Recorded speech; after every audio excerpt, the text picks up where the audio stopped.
জয় শ্রীকৃষ্ণ। রাধে রাধে।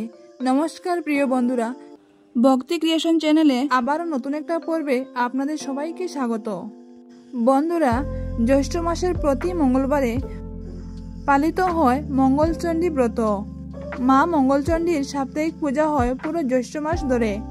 পরিবারের মহিলারাই এই ব্রত পালন করেন, তবে পুরুষেরাও এই ব্রত রাখে এবং উপোস করে এবং পুজো করেন। জ্যৈষ্ঠ মাসে জয় মঙ্গলচণ্ডী ব্রত বা জয় মঙ্গলবারের ব্রত মূলত মা দুর্গারই পূজা। মঙ্গল অর্থে শুভ এবং চণ্ডী অর্থে দেবী দুর্গা। আসুন বন্ধুরা, জেনে নেই জ্যৈষ্ঠ মাসে জয় মঙ্গলচণ্ডী ব্রতের ব্রতকথা। কৈলাসে বসে একদিন ভগবতী বললেন, পদ্মা, মর্তলোকে আমার পূজা প্রচার করতে হবে। পদ্মা বললেন, মা, কি করে হবে? ভগবতী বললেন, আমি মর্তে গিয়ে বুড়ি বামিনীর বেশে পূজা প্রচার করব। যেমন বলা অমনি ভগবতী কৈলাস থেকে মর্তে এসে ধনপতি বেনের বাড়িতে গিয়ে ভিক্ষে চাইলেন। বর দুপুরবেলা রোদ যা যা করছে, বামিনী ভিক্ষা নিতে এসেছে। বেনে বউ তাড়াতাড়ি ভিক্ষে দিতে গেল। বামিনী বুড়ি বললেন, মা, তোমার কয় ছেলে কয় মেয়ে? বেনে বউ বলল, আমার 7 মেয়ে, ছেলে হয়নি। যেই সেই কথা শোনা অমনি বুড়ি বললেন, কন্যা আটকুড়ির মুখ দেখতে আছে, কিন্তু পুত্র আটকুড়ির মুখ দেখতে নাই। আমি ভিক্ষা নেব না। এই না বলে বুড়ি লাঠি টকটকিয়ে চলে গেল। আর কিছু দূরে গিয়ে একটা বটগাছের তলায় বসলো।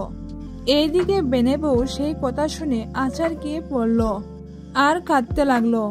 সেই কান্না শুনে 7 মেয়ে, বেনে, দাস দাসী সকলে ছুটে আসলো এবং জিজ্ঞাসা করলো।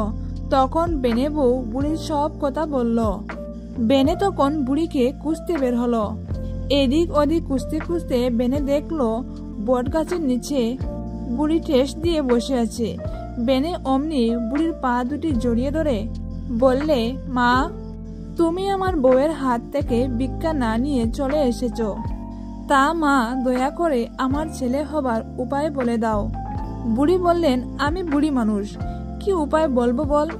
তবে এই ফুলটি নিয়ে যা, ঋতু স্নানের দিন তোর বউকে এটি ধুয়ে জল খেতে বলিস, তবে তোর ছেলে হবে। বেনে তখন ফুলটি নিয়ে বাড়ি গিয়ে তার বউকে দিয়ে সবকিছু বলল। দেখতে দেখতে বউ ঋতু স্নান করলো। তারপর মা দুর্গাকে স্মরণ করে ফুলটি ধুয়ে জল খেলো। বেনে বউ পুয়াতি হলো। 9 মাসে গোটা করে বেনে সাধ দিল। বুড়ো বয়সে ছেলে হয়েছে বলে বেনের কি আহ্লাদ। 10 মাস 10 দিনে বেতা উঠল। ছেলে আর কিছুতেই হয় না। চারিদিকে লোকজন ছুটাছুটি করছে, পাড়ার বউরা বলাবলি করছে, বুড়ো বয়সে পোয়াতি হয়েছে, কতই না কষ্ট পাচ্ছে। এইদিকে ভগবতী বুড়ির বেশ ধারণ করে বেনের বাড়ির খিড়কির সামনে এসে দাঁড়িয়ে দেখলেন বেনের বাড়িতে কত লোক যাতায়াত করছে, কত জনে কত কথা বলছে। তিনি একজনকে জিজ্ঞাসা করলেন, হে মা, এখানে এত গোলমাল কিসের? একজন বললে, তুমি বুঝি কিছু জানো না? বুড়ো বয়সে বেনে বউয়ের পেট হয়েছে আর 4 দিন, ব্যথা পাচ্ছে, তবুও ছেলে হচ্ছে না। বুড়ি বলল, আমি একবার দেখতে পারি? সে বলল, কেন পারবে না, তুমি ভিতরে যাও। বুড়ি বরাবর আতুর ঘরে গিয়ে লোকজনকে বললেন, তোমরা বাছা ঘর থেকে বেরিয়ে যাও, আমি পোয়াতিকে একবার দেখি। তখন সকলে ঘরের বাইরে গেল। ভগবতী অমনি পেটে পদ্মহস্ত বুলিয়ে দিলেন। দেবা মাত্র তার ছেলের জন্ম হয়ে গেল। যাবার সময় বেনে বউকে বলে গেলেন, এর নাম জয়দেব রেখো। এই বলে তিনি চলে গেলেন। আবার কিছুকাল পরে ভগবতী কৈলাস থেকে মরতে এলেন বুড়ি বামনির বেশ ধরে। এসে তিনি লক্ষ্যপতি বেনের বাড়ি গিয়ে ভিক্ষা চাইলেন। বেনে বউ তাড়াতাড়ি তালা সাজিয়ে ভিক্ষা নিয়ে গেল। বুড়ি বললেন, হে মা, তোমার কয় ছেলে কয় মেয়ে? বেনে বউ বললে, আমার 7 ছেলে, মেয়ে হয়নি। সেই শুনে বুড়ি বলল, বাপ রে, পুত্র আটকুড়ির মুখ দেখতে আছে, কিন্তু কন্যা আটকুড়ির মুখ দেখতে নেই। আমি ভিক্ষা নেব না। এই বলে বুড়ি চলে গেল এবং গিয়ে একটা বটগাছের তলায় বসলেন। এইদিকে বেনে বউ আছাড় গিয়ে কাঁদতে লাগলো। কান্না শুনে লোকজন ছুটে এসে বেনে বউকে তুললেন। তারপর জিজ্ঞাসা করলেন, কি হয়েছে? সেই শুনে বউ বলল, একটা বুড়ি বামনি ভিক্ষে নিতে এসে যা তা বলে চলে গেল। লক্ষ্যপতি তখন লোকজন সঙ্গে নিয়ে বুড়িকে খুঁজতে গেল। খুঁজতে খুঁজতে দেখলো সেই বুড়ি বটগাছের টেস দিয়ে ঝিমুচ্ছে। তখন সে বুড়ির পা ধরে সব কথা বললে বুড়ি শুনে ঝুড়ি থেকে একটা ফুল নিয়ে তার হাতে দিয়ে বলল, এই ফুলটি ধুয়ে ঋতু স্নানের দিন জল খেতে বলো, তারপর মেয়ে হবে। লক্ষ্যপতি বাড়ি গিয়ে ফুলটি বউয়ের হাতে দিয়ে বুড়ির সব কথা বলল। এইদিকে ঋতুস্নানের পরে লক্ষ্যপতির বউ ফুল ধুয়ে জলকে পোয়াতি হলো। যেমনি দেখতে দেখতে 9 মাস হলো, অমনি গোটা করে বউয়ের সাধ দেওয়া হলো।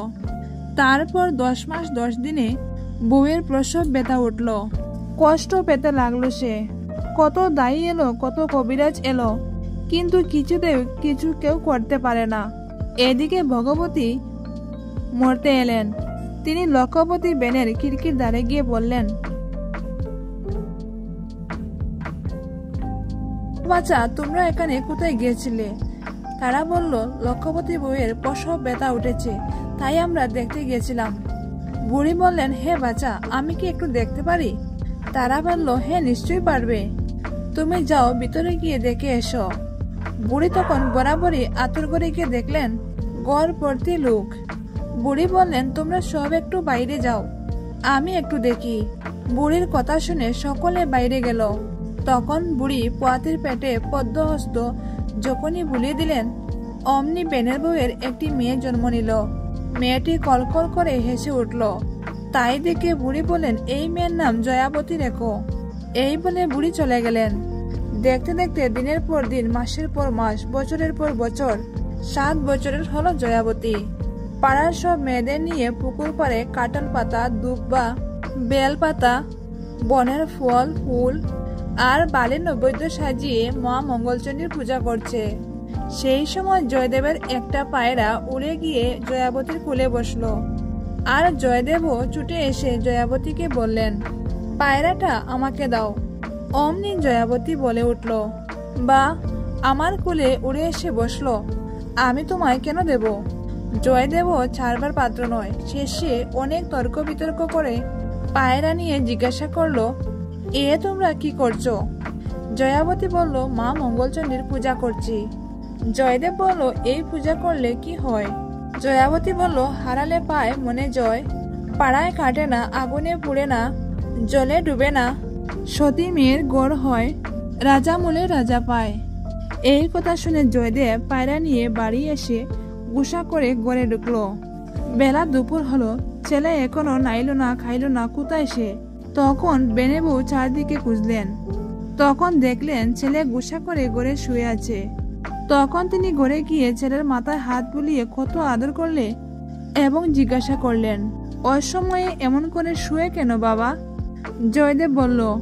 তখন ছেলে বলল, মা তুমি যদি আমায় ওই ধনপতি বেনের মেয়ের সঙ্গে বিয়ে না দেও, তাহলে আমি নাইব না আর খাইবও না। ছেলের কথা শুনে মা বললেন, এই কথা তার জন্য বাপ নাকি? তুই উঠ, নে নে খেয়ে নে, আমি তোর বাপকে বলে সব ঠিক করছি। লক্ষ্যপতি তখন বিয়ের সব ব্যবস্থা করলেন। জয়াবতীর বাপও রাজি হলো। ধনপতি মেয়েকে আশীর্বাদ করতে গেল। আর কুলপুরোহিত দিয়ে জ্যৈষ্ঠ মাসের মঙ্গলবারে বিয়ের দিন স্থির হলো। খুব গোটা করে জয়দেবের সঙ্গে জয়াবতীর বিয়ে হলো। বর কন্যা উভয়ে বাসর করে আনন্দ করল। যথাসময়ে স্ত্রী আচার শেষ করে বর সজ্জায় শয়ন গেল। জয়াবতী চঞ্চলা চোখে ঘুম নেই, তাই দিকে জয়দেব নিদ্রাণ পান করে শয্যায় পড়ে রইল। জয়াবতী পতিকে নিদ্রিত মনে করে ধীরে ধীরে শয্যা থেকে উঠে বসলো। আর আসরের কুট খুলে গপ বার করে যখন কাঁদছে, তখন জয়দেব চোখ খুলে বলল, আমি যা জিজ্ঞাসা করছি তুমি তা সত্যি করে বলো। আমাকে টুকটাক বা গুনগান করলে? জয়াবতী বলল, আমি টুকটাক জানি না, আর গুনগান কাকে বলে সেটিও শুনিনি। আর জয়মঙ্গলবার তাই গপ গিললুম।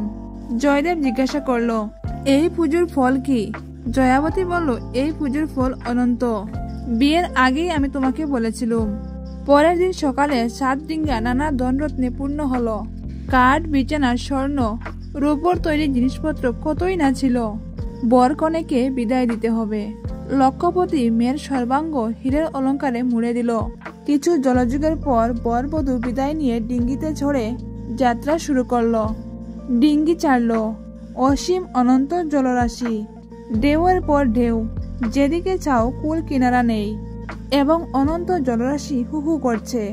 তাই দেখে জয়দেব জয়াবতীকে বললে, প্রিয়ে, এখানে জলদস্যুর বড় উৎপাত, তোমার গায়ে গয়না থাকা নিরাপদ নয়। এক কাজ করো, তোমার গয়নাগুলো খুলে দাও। জয়াবতী তাই করলো। জয়দেব একটা রূপোর বাটায় ভরে মাছ নদীতে তা ফেলে দিল। এমন সময় একটা রাঘব বোয়াল বাটাটা গিলে ফেলল। তাই দেখে জয়াবতীর প্রাণ কেঁপে উঠল। মনে মনে মা মঙ্গলচণ্ডীকে স্মরণ করে বলল, মা, আমার অদৃষ্টে এই ছিল, সকলে তোমার ইচ্ছা মা। এইদিকে 7 ডিঙ্গা হেলতে দুলতে উজ্জয়িনীর ঘাটে এসে ভিড় করলো। বর এসেছে, বর এসেছে, চারিদিকে এই শব্দ মুখরিত। আগে থেকে পথে পথে পুষ্পমালা সজ্জিত ছিল। শত শত দাস দাসী বরবধূকে নিয়ে যাওয়ার জন্য ঘাটে এসে উপস্থিত ছিল। দেখে সকলে স্তম্ভিত। বিপুল ধনের অধিপতি লক্ষপতি সদাগরের একমাত্র কন্যা, গায়ে একটিও গয়না নেই, পরনে সামান্য একটা শাড়ি। তা দেখে নানাজনে নানা কথা বলতে লাগলো। জয়দেবের কানেও এই কথা গেল। সে বলল, তোদের এত কথায় কাজ কি? তোরা চুপ করে থাক। ইস, বিয়ে হতে না হতেই শ্বশুর বাড়ির প্রতি এত টান, না জানি এরপর আরো কত হবে। তাই বলে 7 বোন মুখ বাঁকিয়ে চুপ করে রইল। সব লোকের ব্যঙ্গ বিদ্রুপ শুনে বেনাবইয়ের প্রাণে বিদ্রুপ গীতল। তারপর পুত্রবধূকে বরণ করে ঘরে তোলা হলো।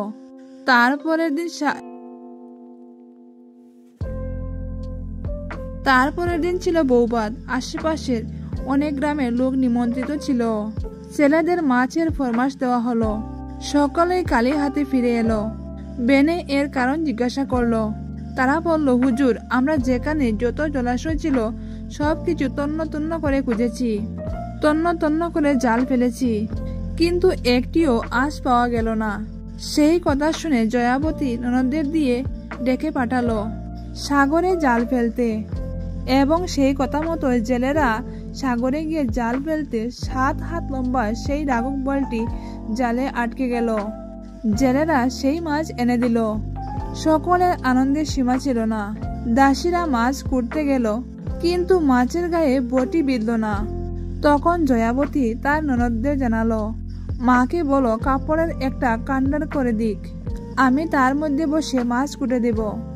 বেনে বউয়ের কথা কানে যেতে সে হেসে বলল, পাগল মেয়ে, ও কি এত বড় রাঘব বোয়াল করতে পারবে? জয়াবতী তখন বারবার বলতে লাগলো, কাপড়ের কান্ডার হলেই সে মাছ কুটে দেবে। জয়াবতী তার মধ্যেই প্রবেশ করলো। তার জন্য কাপড়ের কান্ডার তৈরি করা হলো। মনে মনে সে মা মঙ্গলচণ্ডীর পাদপদ্ম স্মরণ করে মাথায় যে কাজল ছিল তা দিয়ে মাছের মাথায় টেকালো। অমনি মাছ খন্ড খন্ড হয়ে রূপোর বাটা বেরিয়ে পড়ল। জয়াবতী তখন বাটা খুলে গয়নাগুলি গায়ে নিয়ে বাইরে বেরিয়ে এলো। সকলে খুব অবাক হলো এবং স্তম্ভিত হলো। কাঠের পুতুলের মতো দাঁড়িয়ে রইল। কারো মুখে কোনো কথা নেই। সকলে মনে করলো জয়াবতী মানবী নয়, মানবী রূপী স্বর্গের দেবী। কিছুক্ষণ পর আনন্দে সকলে বলল, জয়াবতী যখন অন্যের অসাধ্য মাছ কেটে পেরেছে, তখন ওকেই রান্না করতে হবে, না হলে আমরা কেউ খাবো না। তাই শুনে আর দেখে বেনে বউ বলল, ও মা, সে কি কথা? আমার অতটুকু ছোট বৌমা, সে কি করে রাঁধবে? জয়াবতী শুনে শাশুড়িকে জানালো, আমি রাঁধবো, কেউ আপত্তি যেন না করে। অমনি রান্নাঘর পরিষ্কার করা হলো। নতুন উনান তৈরি হলো।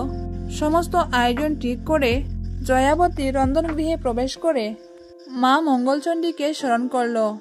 জয় মা মঙ্গলচণ্ডী, তোমার পাদপদ্মই আমার ভরসা। মনে মনে এই বলে সে রান্না শুরু করলো। রান্নার সুরভিত গন্ধে চারিদিকে আমোদিত। তাই দেখে সকলে বলে উঠল, নববধূ পরিবেশন না করলে আমরা আহারই করব না। তারপর তাই হলো। হাজার হাজার লোক লাইন দিয়ে বসে পড়ল। আর জয়াবতী মা মঙ্গলচণ্ডীকে স্মরণ করে পরিবেশন করতে লাগলো। সকলেই খেয়ে তৃপ্তি লাভ করলো। সকলে বলল, এমন খাওয়া তারা জীবনে খায়নি। কামনা করি জয়াবতী একটি সুসন্তান লাভ করুক। তার অন্নপ্রাশনে আমরা এমনি করে সকলে খাবো। এখন জয়াবতীর বয়স 11। মা মঙ্গলচণ্ডীর দয়ায় তার গর্ভের লক্ষণ প্রকাশ। 3 মাসে কানাকানি, 4 মাসে জানাজানি, 5 মাসে দই মিষ্টি, 7 মাসে বাজা, 9 মাসে সাধ দেওয়া হলো গোটা করে। 10 মাস 10 দিন পূর্ণ হতে শুভক্ষণে, শুভ লগ্নে, শুভ তিথিতে বিনা কষ্টে অন্যের অজ্ঞাত সারে একটি দেবতুল্য পুত্র সন্তান জয়াবতী প্রসব করল। আত্মীয় স্বজন, দিন ও দুঃখী, আহত অনাহত অতিথি সকলকে সযত্নে ধনরত্ন মিষ্টি বিতরণ করা হলো। সবাই নবজাত পুত্রকে মনের সুখে আশীর্বাদ করে চলে গেল। 5 দিনের দিন জয়াবতী ছেলেকে শুয়ে স্নান করতে গেল। আর সেই অবসরে জয়দেব ঘরে গিয়ে ছেলেকে পাঁচুটের পনের ভিতর ফেলে দিয়ে আসলো। মা দুর্গা খুবই রেগে গেলেন এবং মা দুর্গা ব্রহ্মাকে ছেলেকে রক্ষা করতে বললেন। জয়াবতী স্নান থেকে এসে দেখে একটি সুপুরুষ ব্যক্তি ছেলেকে কোলে নিয়ে বসে আছে। পরিচয় জিজ্ঞাসা করলে ব্রহ্মা বললেন, আমি যেই হই জানবার কোনো প্রয়োজন নেই।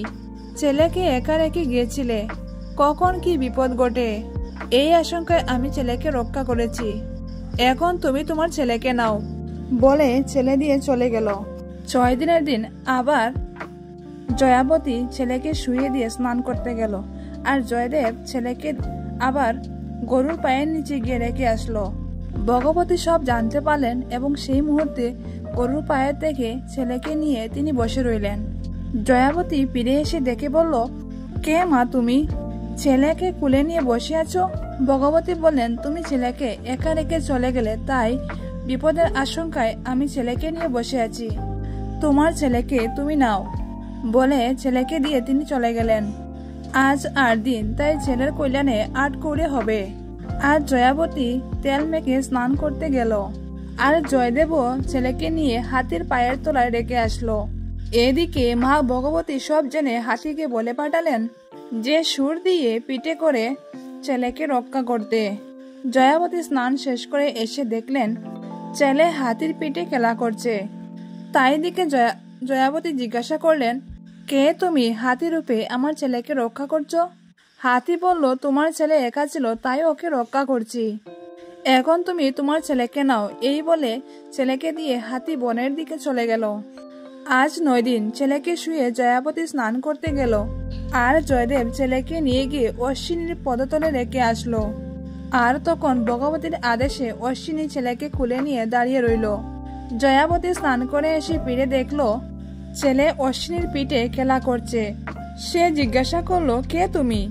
অশ্বিনী বলল, তোমার ছেলেকে রক্ষা করেছি, তুমি এখন তোমার ছেলেকে নাও, আমি যাই। জয়াবতী তখন ছেলেকে কোলে নিল আর অশ্বিনীও চলে গেল। ছেলের 1 মাস পূর্ণ হলো। আজ ষষ্ঠী পূজা। জয়াবতী ছেলেকে তেল হলুদ মাখিয়ে স্নান করিয়ে শুয়ে রেখে নিজে স্নান করতে গেল। জয়দেব ছেলেকে নিয়ে পুকুরের পাখে পুঁতে দিয়ে আসলো। জয়াবতী স্নান করে যেমন উঠতে যাবে অমনি আঁচলে টান পড়ল। ফিরে দেখে জয়াবতী ছেলে। অমনি সে তার ছেলেকে কুলে নিল। যথারীতি ষষ্ঠী পূজা সমাপ্ত হলো। আজ 6 মাস ছেলের অন্নপ্রাশন। গোটার আর শেষ নেই। 7 গায়ে লোক নিমন্ত্রিত হলো। সবাই এসে বেনে বাড়িতে হাজির হয়েছে। জয়াবতী ছেলেকে শুয়ে স্নান করতে গেল আর জয়দেব ঘরে ঢুকে ছেলেকে 7 টুকরো করে কেটে তাড়াতাড়ি সে ঘর থেকে বেরিয়ে গেল।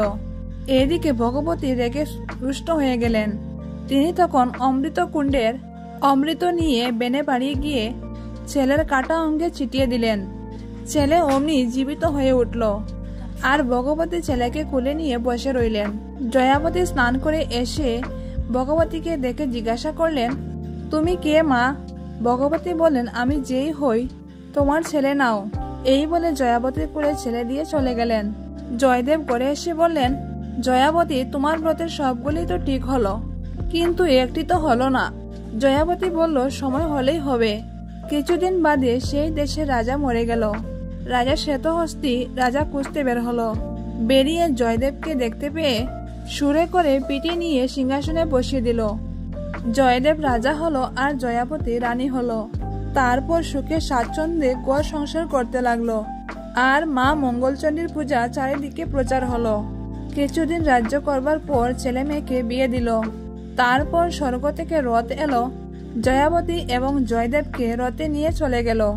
সোনার মঙ্গলচণ্ডী রূপার বালা, কেন মা মঙ্গলচণ্ডী এত বেলা?